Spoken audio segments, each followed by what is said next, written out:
से फिर दे दी गई और फिर मैं वापस आया तो लेकिन मेरी तबीयत और ज़्यादा ख़राब हो गई। मेरे को सांस बहुत ज़्यादा चढ़ने लगी। मुझे इमीडिएटली इमरजेंसी में पार्क हॉस्पिटल में ले जाया गया, दिल्ली में ही है, और उस हॉस्पिटल में मुझे एडमिट रखा गया, लेकिन उन लोगों से भी कंट्रोल नहीं किया हुआ मेरे से। तो इमीडिएटली मुझे वहाँ से उठा के एम्स में भर्ती कराया गया। वहाँ पे मेरी सर्जरी की, बायोप्सी भी किया गया और सारी रिपोर्ट्स आने के बाद मालूम चला कि टीबी का केस नहीं है। और लेकिन फिर भी पानी का जो लेवल था वो बार बार बढ़ रहा था, घट रहा था, कहीं से भी मुझे रिलीफ नहीं आ रहा था। फिर बाद में अभी मैं दोबारा से अगस्त के अंदर फिर मेरी दोबारा से तबीयत ख़राब हो गया और मुझे एम्स में फिर भर्ती होना पड़ा। भर्ती हो के बाद फिर जितनी भी रिपोर्ट्स आई सारे में टीबी का नेगेटिव था और कुल मिला के जो भी रिज़ल्ट आए उसमें यही पाया गया कि आपको टीबी नहीं है, लेकिन पानी का लेवल है वो बराबर बढ़ रहा था। मेरे को सांस लेने में तकलीफ़ होती थी। फर्स्ट फ्लोर पे चढ़ते मेरी सांस इतनी ज़्यादा चढ़ जाती थी कि मैं बात करने लायक नहीं होता था। फिर मैंने टेलीविज़न में गुरुजी का प्रोग्राम देखा। उस प्रोग्राम को देखने के तुरंत बाद मैं यहाँ पर आया और यहाँ पर मैंने मेडिसिन्स लिया। यहाँ पर मेरा 1 महीने से इलाज चल रहा है। इस इलाज के दौरान मैंने ये देखा है कि मेरा जो सांस जो इतना ज़्यादा चढ़ जाता था, मैं बोल भी नहीं पाता था। जैसे आप अब मुझे देख रहे हैं, मैं इस लेवल पे भी बात नहीं कर सकता था। एकदम से सांस इतनी ज़्यादा चढ़ जाती थी कि मुझे एकदम चुप होना पड़ता था। अब मैं जितना भी बोल रहा हूँ 1 महीने के अंदर ये फ़र्क आप देख रहे हैं। इसके अलावा मैं वॉकिंग करते वक्त भी मेरे को काफ़ी सांस चढ़ जाती थी और पानी का लेवल था वो लगता था कि वो काफ़ी बढ़ रहा है, लेकिन 1 महीने के अंदर मैंने देखा है कि ऐसा कुछ नहीं है और लेवल जो पानी का है वो कम लगता है मुझे। और गुरुजी से भी मेरी बात हुआ है, उन्होंने बोला है कि अगले 1 महीने के अंदर आपका काफ़ी फ़र्क नज़र आएगा। और एज ए होल मैं समझ रहा हूँ कि पहले से काफ़ी मेरे अंदर परिवर्तन हुआ है और ये बीमारी है काफ़ी कम हो रही है। हाँ, ऐसा मुझे महसूस हो जाता था क्योंकि मेरे से एक तो जैसे ही मैं ऊपर नीचे मूव करता था या करवट बदलता था तो मेरे चेस्ट के दोनों तरफ कहीं ना कहीं दर्द उठ जाता था, जो कि अब नहीं हो रहा है। बराबर टीबी की दवाई चला है। पहले 6 महीने जनवरी 08 से लेके अक्टूबर 08 तक चला। इस दौरान लेकिन प्रॉब्लम वैसी की वैसी रही और जो भी टेस्ट आए उसमें नेगेटिव था, लेकिन एक सस्पेक्ट केस लेके कि ये टीबी ही हो सकता है, नॉर्मली ऐसा होता है, तो उस हिसाब से मेरे को ट्रीटमेंट दिया गया। एम्स की दवाई खा रहे हैं या उसको छोड़ दिया? हाँ, मेरा गुरुजी से बात हुआ था, उन्होंने बोला इमीडिएटली नहीं छोड़ना है, उसका साइड इफ़ेक्ट्स जो हैं वो धीरे धीरे ख़त्म होते हैं, तो इसलिए अब मैं बीच में गैप करके 1 दिन का गैप करके वो मेडिसिन लेता हूँ। एक दिन गैप करके वो मेडिसिन? हाँ, पहले रेगुलर लेना होता था और मुझे इंजेक्शन्स वगैरह भी बोला था लेने के लिए, वो फ़िलहाल मैंने रोका हुआ है क्योंकि उन्होंने बताया कि इस इंजेक्शन्स लेने के कारण काफ़ी ज़्यादा आपको साइड इफ़ेक्ट्स हो सकते हैं। जो पानी का लेवल है एज सच मैं डायरेक्टली नहीं बता सकता कि क्या पोजीशन है, सही है कि बढ़ गया है या घट गया है, लेकिन ये है कि मेरे को सांस का जो इतना अधिक प्रॉब्लम था वो कम हो गया है एकदम, और मेरा करीब करीब लगातार वेट जो रिड्यूस हो रहा था वो रुक गया है और मुझे ऐसा लग रहा है कि कुछ वेट बढ़ा भी है। ज़्यादा बढ़ता था तो ज़्यादा कमता था? हाँ, पहले में ऐसा ही रहा है, मतलब पहले लेफ़्ट साइड में बहुत ज़्यादा पानी बढ़ गया था, वहाँ का ट्रीटमेंट किया तो मालूम चला अब राइट साइड में बढ़ गया है, तो कभी लेफ़्ट में कभी राइट में इस तरह की प्रॉब्लम रहा बहुत ज़्यादा। ऐसा बोलने के तुरंत बाद मेरे को उसके बीच में इतना सांस चढ़ जाता था कि जैसे कोई अस्थमेटिक पेशेंट होता है उस तरह से हो जाता था।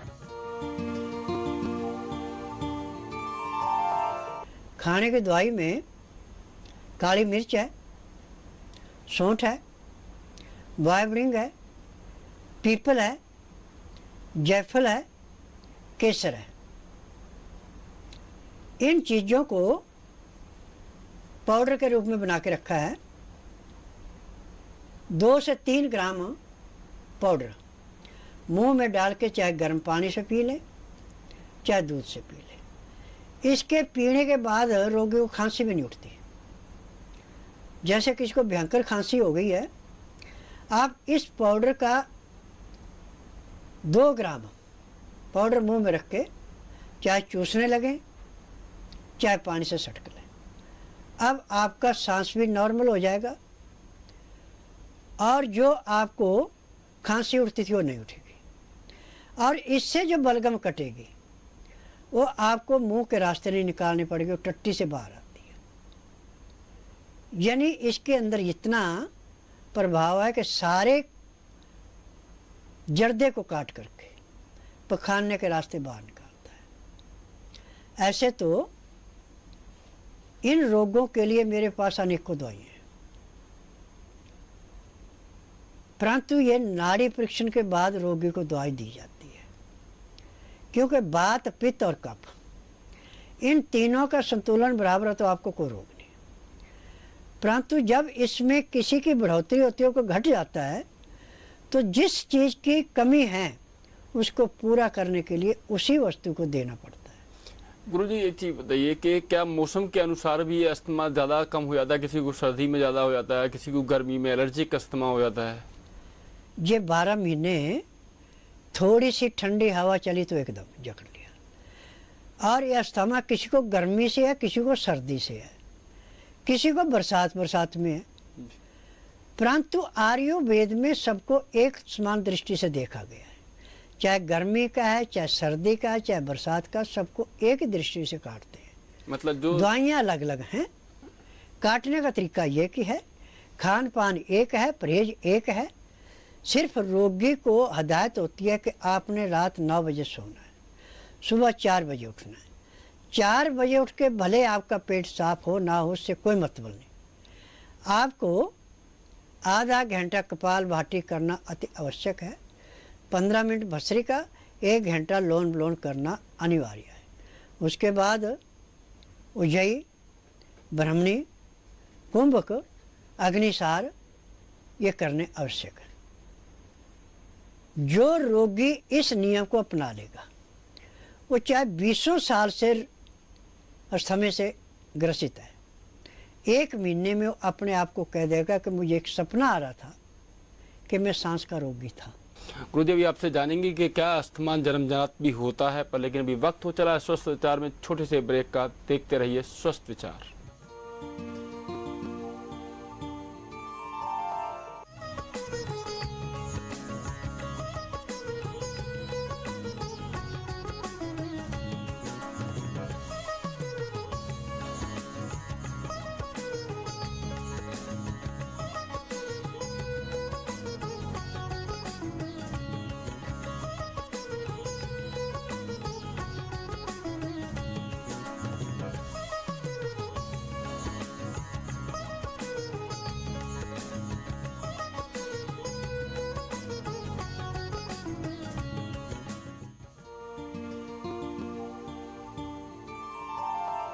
ब्रेक के बाद एक बार फिर स्वागत है आपका हमारे खास कार्यक्रम स्वस्थ विचार में।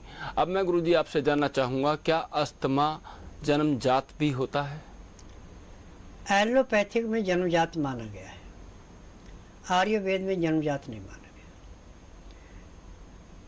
होनी को अनहोनी करना आयुर्वेद का काम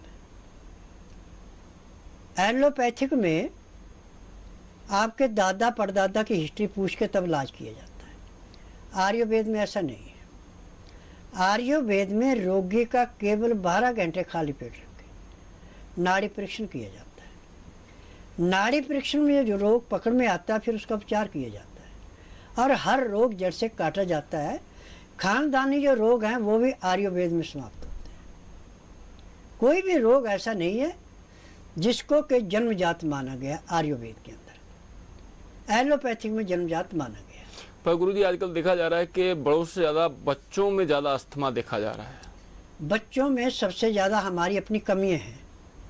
जो हम बच्चों को बिस्कुट, टॉफ़ी, चॉकलेट, बर्गर और ये नाना प्रकार के जो आर्टिफिशियल खाने खिला रहे हैं, इससे बच्चे के लीवर पे सबसे ज़्यादा इसका इफेक्शन होता है।